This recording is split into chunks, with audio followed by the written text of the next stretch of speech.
안녕하세요, 클캣입니다. 이번 시간에는 모성간호 출혈성 합병증에 대해서 살펴보겠습니다. 이 부분은 임신 초반기랑 후반기로 나눠서 보는 게 좋아요. 먼저 후반기 출혈성 합병증에 대해서 살펴볼게요. 왜냐면 후반기에는 딱 2개밖에 없기 때문에 후반기 먼저 보고 나머지 보면 더 이해가 빠르거든요. 전치태반 먼저 살펴보겠습니다.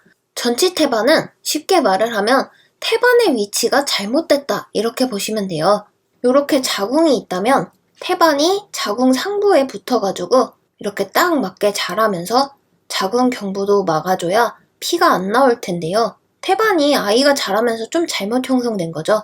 그래서 자궁이 있는데 엉뚱한 데 붙어서 이렇게 자궁 경관이 열려있는 상태. 그럴 경우에는 노출이 많으니까 출혈도 더 많이 생길 거예요. 그리고 또 자궁이 있다면 자궁 경부는 막아주긴 막아줬는데 이렇게 자궁 하부에 태반이 붙어버린 거죠. 이럴 경우는 출혈이 좀 덜 날 거예요. 어느 정도 경부는 막혀 있으니까. 아니면 출혈이 나더라도 소량만 날 건데 그래도 자궁 경부에 태반이 노출되어 안전한 상태는 아니죠. 원인은 여러 가지가 있을 수 있지만 쌍둥이를 임신하면 전치태반에 위험이 있습니다. 아무래도 한 명 키우기도 힘든데 다태아라면 어디로 위치를 잡아야 될지 모르잖아요. 그래서 태반이 나 어디에 자리 잡아야 돼? 하다가 잘못 잡힐 확률이 더 높은 거죠. 또 자궁 수술을 했거나 유산을 너무 많이 해서 자궁 내막 여기저기에 흉터 이런 게 있을 경우에는 태반이 나 어디로 가야 되지? 하고 돌아다니다가 여기 상처 부위에 잡을까 해서 엉뚱한 데 잡아가지고 이렇게 부분적으로 자리 잡든 엉뚱한 데 자리 잡든 해서 출혈이 나는 상황인 거죠. 태반이 잘 형성돼 있고 아기가 잘 크면 상관이 없는데 이 노출된 면에서 출혈이 잘 일어납니다. 하지만 정상적으로 잘 크고는 있어서 통증이 없어요. 출혈은 있는데 통증이 없는 출혈이 가장 큰 특징이에요. 대신에 출혈이 많이 나면 쇼크가 올 수 있겠죠. 그래서 조심해줘야 되고요. 태반이 보이고 출혈이 난다고 해서 내진을 하면 절대 안 됩니다. 내진하다가 잘못 건들면 오히려 피가 더 콸콸 나고요. 태반이 일찍 떨어져 나가서 더 위험할 수가 있어요. 그래서 내진은 절대 하면 안 됩니다. 이 전치태반일 때는 어떻게 해야 되냐면요. 우리가 임신 완료인 주를 40주로 보고 있어요. 그 중에 뭐 사람마다 개인차가 있어서 플러스 마이너스 2주까지는 뭐 차이가 난다고 볼 수가 있겠죠. 그런데 태아가 37주 미만으로 나오려고 하는 거예요. 그러면 너무 미숙하잖아요. 나오더라도 생존 확률이 너무 적어요. 그렇기 때문에 산모가 전치태반이다 하면은 엄마가 최대한 움직이면 안 됩니다. 움직이다가 태반 떨어지면 아이가 달 못 채우고 빨리 나오겠죠. 그래서 37주 미만의 미숙아일 경우에는 아이를 더 키우기 위해 엄마는 최대한 안정을 취해줘야 되고요. 심하게 출혈이 나고 있습니다. 출혈도 되게 콸콸 나고 있는데 아이를 봤더니 37주 이후가 돼서 충분히 큰 거예요. 물론 40주 더 꽉 채우면 좋긴 한데 응급 상황이다 보니 뭐 38주? 39주? 나쁘지 않아요. 그러면 이 전치태반으로 위험한 것보다 빨리 제왕절개해서 꺼내는 게 낫겠죠? 그래서 응급 상황에서는 아기가 좀 컸다 하면 제왕절개를 하기도 합니다. 또는 자연 분만이 가능하다면 옥시토신 호르몬을 넣어주는 거죠. 그러면 분만이 촉진되고 자궁이 더 수축되면서 출산을 빨리 유도하는 거죠. 분만을 유도했는데 잘 안 됐다 하면 제왕절개 가야 되는 거죠. 빨리 수술로 넘어가야 합니다. 전치태반과 다르게 이번엔 조기 박리를 볼게요. 이 조기 박리는 말 그대로 태반이 빨리 떨어져 나갔다는 겁니다. 얘도 부분적으로 떨어진 게 있고 완전히 떨어져 나간 게 있어요. 원래 정상적이라면 아기 나오고 탯줄 나오고 뭐 태반이랑 쭉 나와서 제대동맥, 제대정맥 잘 있나 확인을 하는데요. 이 조기 박리가 됐단 얘기는 태아가 나오기도 전에 태아의 심장과 폐가 먼저 떨어져 나갔다고 보면 됩니다. 왜냐면 태반은 태아의 생명줄과 같은 거잖아요. 그래서 아직 아기는 엄마 뱃속에서 나올 준비가 안 돼서 뱃속에 있는데 태반이 떨어져 나갔다는 얘기는 심장도 안 뛰고 숨도 못 쉰다는 얘기예요. 그래서 임신 후기에 태아 사망 원인이 3명 중 1명인 걸로 이 조기 박리는 좀 잘 생기는 편이고 생겼다 하면 진짜 위험한 거죠. 원인은 쌍둥이를 임신했다든지 아니면 엄마가 복부에 외상을 입었어요. 태반이 잘 붙어 있다가 뭐 교통사고라든지 강한 충격을 받으면 놀라서 태반이 떨어져 나간 거죠. 그리고 뭐 고혈압이나 뭐 약물, 흡연 이런 것 때문에도 조기박리가 일어날 수 있습니다. 쉽게 말을 하면 태반 조기박리는 멀쩡히 붙어 있어야 할 아기가 확 떨어져 나갔다고 보면 돼요. 그래서 특징이 날카로운 통증이 생깁니다. 그리고 자궁도 이제 태반 다 떨어져 나갔네? 우리 몸에 이제 태반 없어. 악이 다 나갔네 하면서 자궁도 갑자기 수축하면서 딱딱하게 변하기 시작합니다.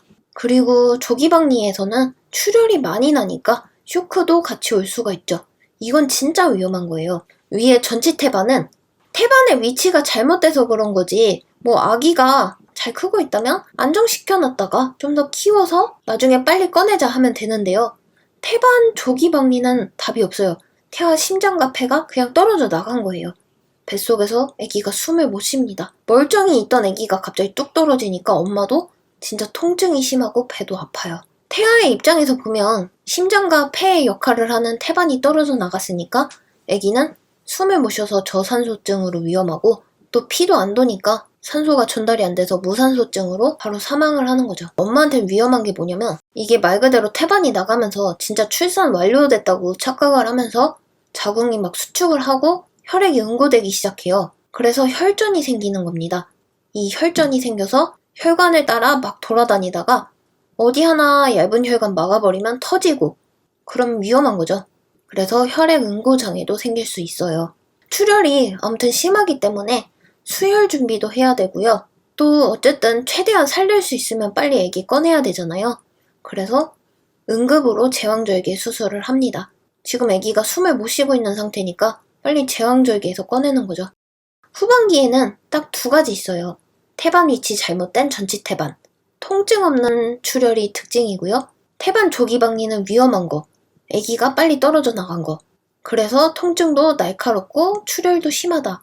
이 두 가지 차이를 구분해서 알아두셨으면 좋겠습니다. 이번에는 임신 초기 출혈성 합병증 살펴보겠습니다. 임신 후반기에 있었던 조기박리랑 전치태반은 위험하긴 했어도 아이가 어느 정도 컸다면 빨리 제왕절개해서 아기 꺼낼 수 있거든요. 40주 가까이 많이 컸기 때문에 미숙하긴 해도 제왕절개해서 살릴 수가 있어요. 하지만 초반기는 안정이 안 돼서 유산이 되는 경우가 많고요. 초반기에는 태아가 아직 신체기관 형성도 안 됐고 자라는 중인데 뭐 꺼낸다고 아기가 살아나겠어요? 그래서 초반기는 거의 유산으로 보셔도 돼요. 임신 초반기에 출혈성 합병증이 났다 하면 99.9%는 유산입니다. 왜 100%가 아니냐면 이 0.1% 정도 살릴 수 있는 케이스가 있는데요. 그게 바로 절반 유산이에요. 얘는 잘 관리를 하면 아기 살릴 수 있어요. 유산이 되는 이유는 여러 가지예요. 엄마가 노산이어서 그럴 수도 있고 다산을 했거나 쌍둥이를 낳거나 뭐 자궁경부가 꽉 닫혀 있어야 되는데 여기가 열려 있고 힘이 없다든가 엄마한테 질환이 있다든가 엄마가 건강상 문제가 있어서 잘 먹지 못하고 약물을 많이 먹고 이런 경우에 아이가 잘 클 수 있겠어요? 그러니까 초반에 임신 초기부터 유산을 해버리는 케이스죠. 일단 먼저 자연 유산부터 살펴보겠습니다. 유산은 어찌됐든 간에 내가 원하진 않지만 자연적으로 아기가 못 버티고 죽은 거예요. 자연유산이라고 하고요.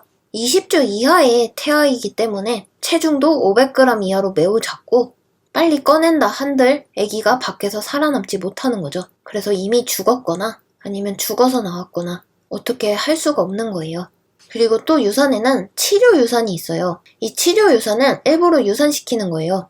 예를 들어 엄마가 아이를 갖는 게 너무 위험한 거예요. 이 유산시키는 것보다 아기를 더 가지고 있으면 산모한테 진짜 위험하다 한다면 치료 유산을 합니다. 물론 유산도 되게 위험한 일이고 엄마한테 무리가 많이 가는 일인데 아이를 계속 가지고 있으면 태아도 죽고 엄마도 죽어요. 그러니까 유산을 시키는 거예요. 언제 하냐면 엄마가 심장이 되게 안 좋아요. 심장병이 있어요. 근데 아기를 가졌더니 임신성 고혈압이 미친 듯이 온 겁니다. 이 혈압을 엄마가 버틸 수가 없어요. 거의 심장 먹기 직전이에요. 그러면 엄마 심장이 완전히 망가지기 전에 빨리 유산을 시키는 거죠. 또는 아기를 봤더니 너무 기형이 심해서 유전적인 질환이 있거나 나중에 태어났을 때 뭐 생존 확률이 없거나 이러면 미리 유산을 시키는 케이스도 있습니다. 또 내가 원하지 않는 임신, 강간 등으로 아이를 가졌을 때 치료적 유산을 하는 거죠. 비합법적인 유산도 있어요. 이 비합법적인 유산은 범죄입니다. 아기가 생겼는데 그냥 원하지 않는 임신이에요. 나 아들 낳고 싶은데 딸을 가졌네요. 유산할래요. 이런 거죠. 그래서 병원에서 안 해줘요.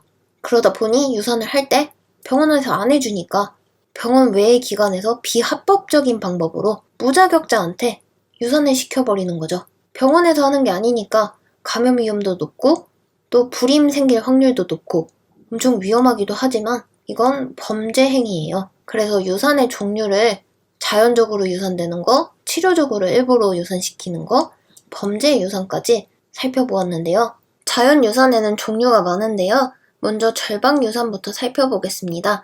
절박 유산은 아이가 절박하면 그래도 살아날 확률이 있어요.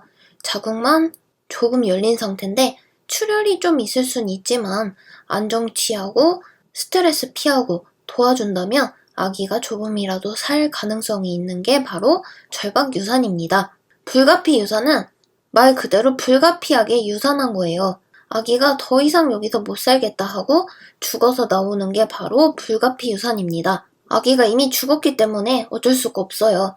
빨리 자궁에 찌꺼기 같은 게 남아있지 않게 소파술 잘 해가지고 임신을 끝내줘야 됩니다. 유산이 되어 나왔다면 완전히 깔끔하게 된 완전 유산과 좀 불완전한 유산 두 가지로 나올 수가 있어요. 이 불완전 유산은 자궁 여기저기에 태반의 일부나 태아 조직 이런 게 남아있는 거죠. 이 찌꺼기들을 빨리 빼주지 않으면 자궁 내에 폐혈증이 생기고 자궁에서 악취가 나고 염증도 생겨서 엄마한테 폐혈 쇼크가 올 수가 있습니다. 그래서 불가피하게 유산을 했거나 불완전 유산 상태라면 찌꺼기가 남아있지 않도록 빼줘야 됩니다. 완전 유산은 말 그대로 완전히 다 깔끔하게 나온 상태예요. 아기도 태반도 실제로 임신한 상태처럼 분만이 된 상태인데 다만 아기만 죽어서 나왔을 뿐이죠. 이게 바로 완전히 유산된 거예요. 계류 유산은 아기는 죽어 있는데 엄마가 모르는 상태예요. 그래서 죽은 아기를 계속 품고 있는 게 계류 유산이에요. 계류 유산은 시험 문제에 좀 나올 확률이 높아요. 절박 유산이야 좀 도와주면 살릴 수가 있고 불가피 유산은 불가피하게 이미 유산이 됐고 불완전 유산은 찌꺼기가 좀 남아서 불완전하게 유산된 상태고 완전 유산은 실제 출산한 것처럼 다 나온 상태를 말을 하는 건데 계류 유산은 특이하게 죽은 아기를 그냥 가지고 있는 거라서 시험 문제에 잘 나와요. 더 특이한 점이 있다면 엄마가 코피를 흘립니다. 코피를 흘리는 이유는 죽은 아기를 품고 있다 보니 혈액순환이 안 되고 썩고 하면서 혈액의 일부가 응고가 돼서 혈전이 생긴 거죠. 그래서 엄마한테 문제가 생겨서 코피를 흘리는 거예요. 문제에서 산모가 코피를 흘린다 하면 계류 유산을 의심해 봐야 됩니다. 정말 뚜렷한 특징을 가지고 있죠. 그래서 이미 아기가 죽어 있기 때문에 태동도 없습니다. 그래서 계류 유산인지 아닌지 알려면 어떻게 해야겠어요? 주기적으로 검진을 해서 아기 심장이 잘 뛰는지 엄마한테 코피가 나는지 안 나는지 이런 거 잘 살펴봐야겠죠. 폐혈은 아까 했고요. 습관성 유산은 유산이 계속되는 상태를 말을 합니다. 산모한테 뭔가 문제가 있는 거죠. 그래서 아기를 3번 이상 계속 유산해버리는 걸 습관성 유산이라고 하는데 그냥 용어 정도만 이해를 하면 될 것 같아요. 산모가 위험해서 어쩔 수 없이 치료적인 목적으로 유산시키는 치료 유산은 아까 살펴봤고요. 완전 14주 초기 때는 아직 아기가 너무 작기 때문에 빨리 흡입을 해버리거나 약 복용 이런 걸로 제거를 할 수가 있고요. 좀 아기가 좀 어느 정도 많이 컸죠. 그럴 때는 흡입을 하거나 빼버리기는 좀 힘들어서 일부러 긁어내거나 아니면 자궁 수축을 유도해가지고 유산을 유도하는 방법이 있습니다. 또 빨리 유산시키려고 약을 먹이는 방법도 있고요. 어쨌든 1기보다는 2기가 좀 더 유산시키는 게 위험할 수밖에 없겠죠.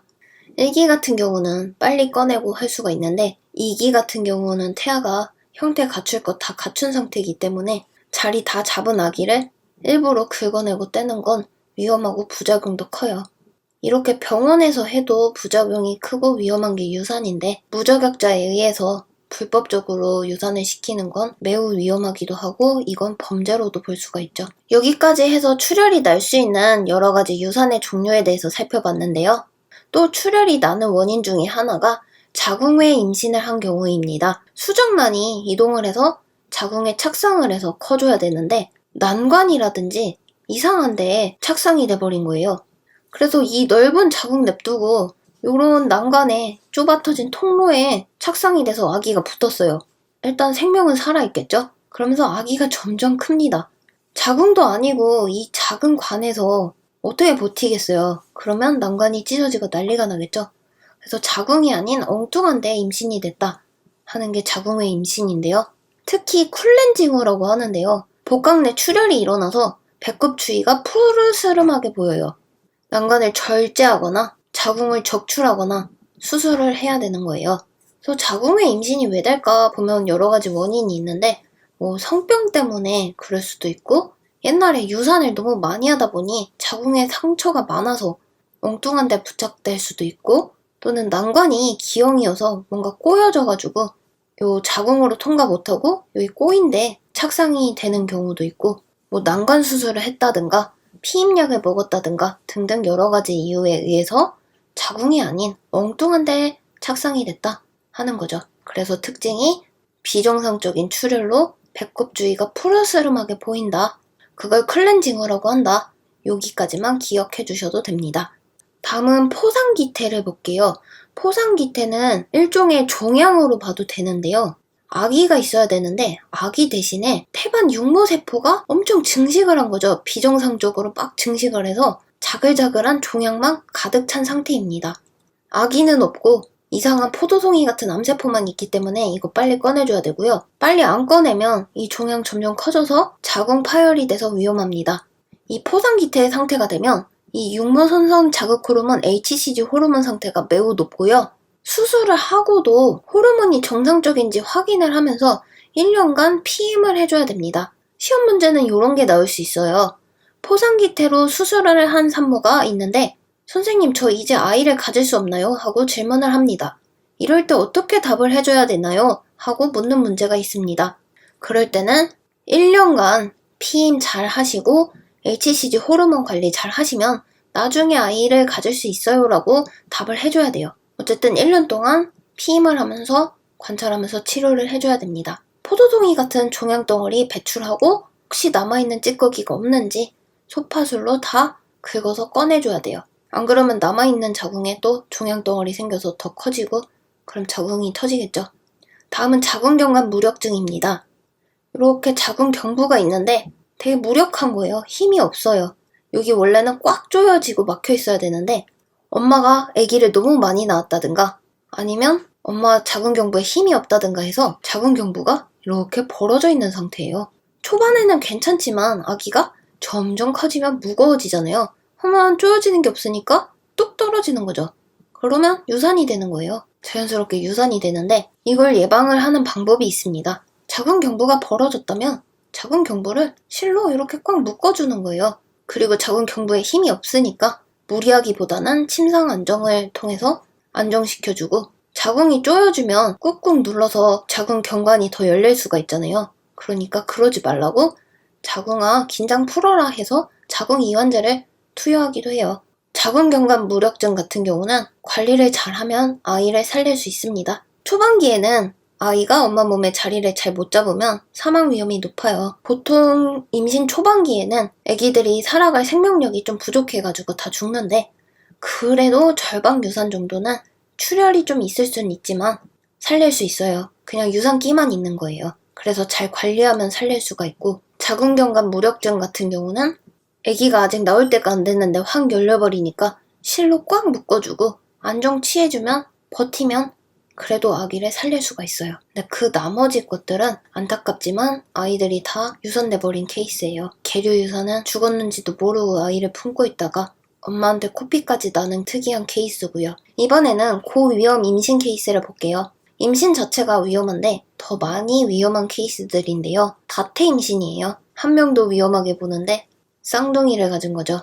쌍둥이가 아무래도 하나보다 힘들겠죠. 쌍둥이인 거 어떻게 하냐면요. 태아 심박동을 들어봤더니 2개 이상 들리는 거죠. 막 쿵쾅쿵쾅 하면서 엇박으로 들린다든가 뭐 2개 이상의 심장 소리가 들린다면 다태 임신, 쌍둥이를 가졌다라고 보는 거죠. 쌍둥이가 왜 위험하냐면 아까 살펴봤던 전치 태반이라든지 태반 조기박리가 쉽게 일어나요. 그래서 산정검사를 더 잘 해줘야 됩니다. 쌍둥이는 일란성하고 이란성이 있죠. 일란성 같은 경우는 하나의 세포에서 둘로 갈라진 건데 그래서 완전 똑같이 생겨서 구분이 안 가죠. 이란성은 원래 난소에서 난자가 하나씩 나와야 되는데 뻥뻥 나오면서 동시배란이 된 거예요. 그래서 수정란이 2개가 생긴 거예요. 이게 바로 이란성인데 얘는 쌍둥이들이 좀 다르게 생겼어요. 성별도 다를 수가 있어요. 일란성 같은 경우는 하나의 세포에서 똑같이 나와서 완전 똑같죠. 보통은 제대 박동이 멈춰주고 남은 피까지 아이한테 최대한 준 다음에 자르는데 쌍둥이 같은 경우는 첫째한테만 피가 다 가가지고 위험할 수가 있기 때문에 바로 결차를 합니다. 그리고 쌍둥이가 나왔다 하면은 바뀌면 안 되잖아요. 첫째 아이한테 바로 나오자마자 표시를 해주죠. 아무래도 배가 더 무겁고 키우기가 더 힘드니까 조산 위험도 많아서 조산화 관리도 해줘야 됩니다. 다음은 양수 이상증 볼게요. 양수가 이상하다는 뜻이에요. 보통은 양수가 1리터 정도로 유지가 돼 있는데 이게 너무 적거나 너무 많은 케이스죠. 양수가 너무 많거나 적어버리면 아기가 살기가 힘든데 아기가 잘 자라는 환경이 아니다 보니 기형이 생길 위험이 더 크겠죠. 그래서 양수가 너무 많다면 천천히 조금 빼주는 경우도 있어요. 다음은 엄마가 당뇨에 걸린 거예요. 정상적인 산모라 하더라도 아기도 가지고 있고 호르몬 변화가 이것저것 일어나면서 엄마한테 당뇨가 올 수 있습니다. 엄마한테 당뇨가 오면 문제가 뭐냐면 거대화 출산 위험이 높아요. 아기가 너무 거대하기 때문에 정상적으로 출산을 하는 것보다 힘든 거죠. 혈당도 정상적으로 관리할 수 있게 관리를 해줘야 되고요. 아무래도 혈액의 당이 높으니까 감염 위험도 높고 피가 달달하니까 세균도 많이 꼬여요. 그래서 상처가 나면 상처도 잘 안 낫겠죠. 그래서 소변 검사하면서 혈당도 같이 조절을 잘 해줘야 됩니다. 다음은 심장질환 볼게요. 엄마가 원래 정상이더라도 아기를 가지면서 아기 피까지 엄마가 펌프질하면서 돌려야 돼요. 그러니까 엄마 심장이 되게 많이 힘들어요. 그걸 버텨주면 되는데 심기항진이라고 해서 심장이 계속 두근두근거리고 일상생활이 어려울 정도로 심장에 무리가 가고 피곤하고 하다 보면 심장이 고장날 수 있습니다. 그리고 혈액순환이 잘 안 되다 보니 청색증이 나타나면서 엄마한테 산소 부족 증상이 나타날 수 있어요. 그래서 엄마가 피가 안 돌고 혈액순환이 안 되고 심장이 못 버텨서 오늘 내일 하고 있으면 이때 치료적 유산을 하는 거죠. 그래도 유산은 함부로 하는 게 아니에요. 어쨌든 최대한 심장의 부담을 덜어주려고 노력을 하는데요. 강심제를 투여해주든가 라식스 이뇨제를 투여해서 엄마 몸속에 물 수분을 좀 빼줘서 혈압이 올라가는 걸 방지를 해주는 거죠. 이렇게까지 했는데 너무 심하다, 엄마가 너무 위험하다 한다면 어쩔 수 없이 치료적 유산을 합니다. 그래서 심장에 문제가 생겼다면 고위험 임신으로 볼 수가 있겠죠. 인부한테 흔하게 오는 질환 중 하나가 빈혈이에요. 하지만 흔하다고 해서 관리를 안 하면 안 되겠죠. 빈혈이 오면 태아한테도 혈액을 줄 수가 없겠죠. 그래서 이 빈혈은 여러 가지 문제를 일으키니까 엄마가 철분을 잘 섭취를 해줘라, 요런 내용이고요. 아까 계류 유산이라든지 아니면 불완전 유산을 해서 자궁에 찌꺼기가 좀 남았다 하면 엄마 피가 응고되고 응혈되기 쉬워요. 그러면 딱딱하게 굳은 피딱지가 일부 혈관을 막아버리면 위험합니다. 특히 뇌혈관 같은 거 막으면 진짜 위험하겠죠. 혈액순환이 잘 되도록 다리 운동 많이 해주고 압박 스타킹 착용해주고 이렇게 다리 들어주는 골반고이 자세 해주면 도움이 많이 돼요. 인부들이 혈액순환이 도움이 되는 자세 이런 건 시험 문제에 좀 나올 수 있어요. 신생아 요령성 질환 볼게요. 이건 특이하게 엄마가 RH-고요. 아빠가 RH+예요. 보통은 RH+가 더 많죠. RH+가 우성이기 때문에 아기가 나왔다면 이 아기는 무조건 RH+가 나옵니다. 그래서 첫째 아이일 때 상관이 없어요. 첫째 아이일 때는 그냥 모르고 넘어가는데 이 첫째 아이가 나오면서 태아가 자기 혈액을 일부 남겨요. 그럼 RH+라는 물질이 있기 때문에 엄마는 태아를 적으로 인식을 합니다. 적이 들어왔었네 하면서 군대를 열심히 만들어요. 근데 이미 군대 만들면 뭐예요? 이미 첫째는 토꼈잖아요. 이미 나와버렸어요. 그래서 군대가 있지만 첫째는 도망갔기 때문에 멀쩡합니다. 근데 다시 둘째를 가졌어요. 둘째도 당연히 RH+겠죠. 우성이니까. 첫째한테 받았던 RH+ 또 왔네? 내가 이때만을 기다려왔다. 군대 파견 이러면서 둘째 아이한테 공격을 합니다. 그러면서 항원 항체 반응이 일어나요. 태아를 공격하는 거죠. 그러면 태아가 죽겠죠. 그래서 첫째 아이까진 괜찮은데 둘째 아이한테는 위험해요. 그래서 이걸 예방하기 위해 로감 주사를 맞기도 합니다. 이런 질문이 올 수 있어요. 엄마가 RH-인데 아빠도 RH-면 어때요? 그럼 당연히 RH-인 아기가 나오겠죠. 그럼 마이너스는 상관없어요. 근데 문제는 아빠가 RH+일 때 태아도 같이 플러스이면서 엄마한테 적으로 인식된다는 점, 그게 문제인 거죠. 근데 엄마도 RH+다 하면 다 플러스니까 아무 문제 없는 거죠. 엄마가 마이너스고 아빠가 플러스일 때 이게 문제가 될 수 있다? 이 정도만 이해해주세요. 또 임신을 하면 호르몬 변화가 심하기 때문에 갑상선이 심하게 항진되기도 하고 기능이 막 떨어지기도 해요. 다음은 임신 시에 발생할 수 있는 감염 부분 볼게요. 엄마가 면역체계가 좀 이상하고 약해졌기 때문에 감염이 쉽게 될 수 있어요. 이게 위험한 게 감염이 됐다면은 태아 기형을 유발한다든가 유산, 조산 이런 게 생길 수 있으니까 위험한 거죠. 그래서 어떤 감염이 위험한지 볼게요. 결핵균은 일단 아기한테까진 가진 않는데요. 그런데 문제는 결핵은 소모성 질환이에요. 아기한테 먹여주고 재워주고 키우기도 바빠 죽겠는데 엄마가 결핵에 걸려서 체력이 없어요. 결핵균 퇴치하느라 지쳐 있어요. 그럼 아기도 살기 힘들겠죠. 그래서 결핵에 걸렸다면 결핵균 죽이는 약을 완치될 때까지 투여를 해줘야 되죠. HIV는 에이즈예요. 에이즈는 태반에서 수직 감염이 됩니다. 엄마가 에이즈라면 아기도 무조건 에이즈 환자가 돼요. 이 에이즈는 치료 방법이 없다 이런 게 문제라기보다는 산모 자체가 너무 약해서 아기를 가졌다면 태아가 사망할 확률이 너무 높습니다. 그리고 만약 아기가 태어났다 하더라도 에이즈 걸린 아이를 낳는 거예요. 얘는 완치가 안 되기 때문에 항상 항바이러스제 투여해가지고 바이러스가 활동 못하게 억제하고 누르는 정도만 할 수 있어요. A형 간염은 오염된 사람의 손이나 음식을 먹어가지고 감염이 잘 되는데요. 가장 좋은 건 아기 갖기 전에 A형 간염 예방 주사를 한다든가 항체를 갖는 게 제일 좋죠. 이 B형 간염은 굉장히 흔하게 걸리는 간염이에요. 그래서 아기가 태어났다면 B형 간염에 걸렸을 확률이 높아서 태어나자마자 B형 간염 예방접종을 해주죠. 참고로 B형 간염 예방접종은 0, 1, 6개월마다 맞춰줍니다. 그리고 또 하나 맞추는 게 있죠. BCG 예방접종도 0에서 4주 사이에 신생아한테 예방접종을 해주죠.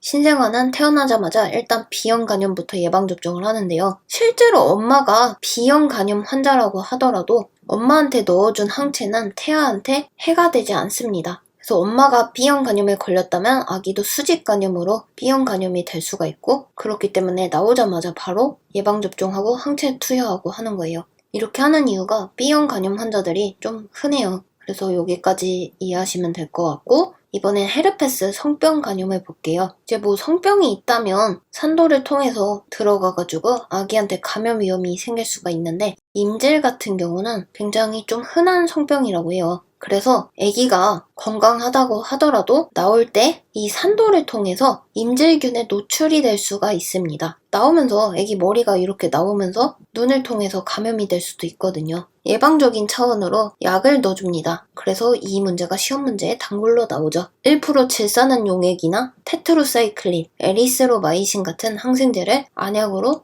똑똑 눈에 떨어뜨려 줍니다. 이렇게 하는 이유가 뭔가요 한다면 임질균 때문에 아기가 눈에 인질성 안염이 걸릴까봐 이렇게 예방약을 넣어줍니다 하는 문제가 잘 나와요. 비뇨기계 감염도 생기기 쉬운데요. 이 비뇨기계 감염이 생기면 아무래도 산도 통해서 아기한테 영향을 줄 수도 있어요. 그래서 이 비뇨기계 감염을 좀 예방하려면 항상 위에서 아래로 닦으라고 하고 앞에서 뒤로 닦으라고 해요. 항문이 여기 있는데 항문에서 위로 닦으면 상행성으로 감염이 되겠죠? 위로 응고에 더러운 것들이 묻어서 감염이 되기가 쉽고 뒤에서 앞으로 닦아도 마찬가지죠. 그래서 이 대장균이 요도라든지 아니면 질 입구 이런 데 들어갈 수 있으니까 닦는 방향 잘 기억해 주셔야 되고요. 속옷도 깨끗하게 입고 해줘야 되는 거죠. 저는 이 부분이 좀 많이 헷갈렸어요. 임신 초기랑 임신 후기랑 풍진 매독이 조금 달라요. 그래서 임신 초기는 기절초풍으로 외웠어요. 임신 초기에 풍진이 잘 생기는 거죠.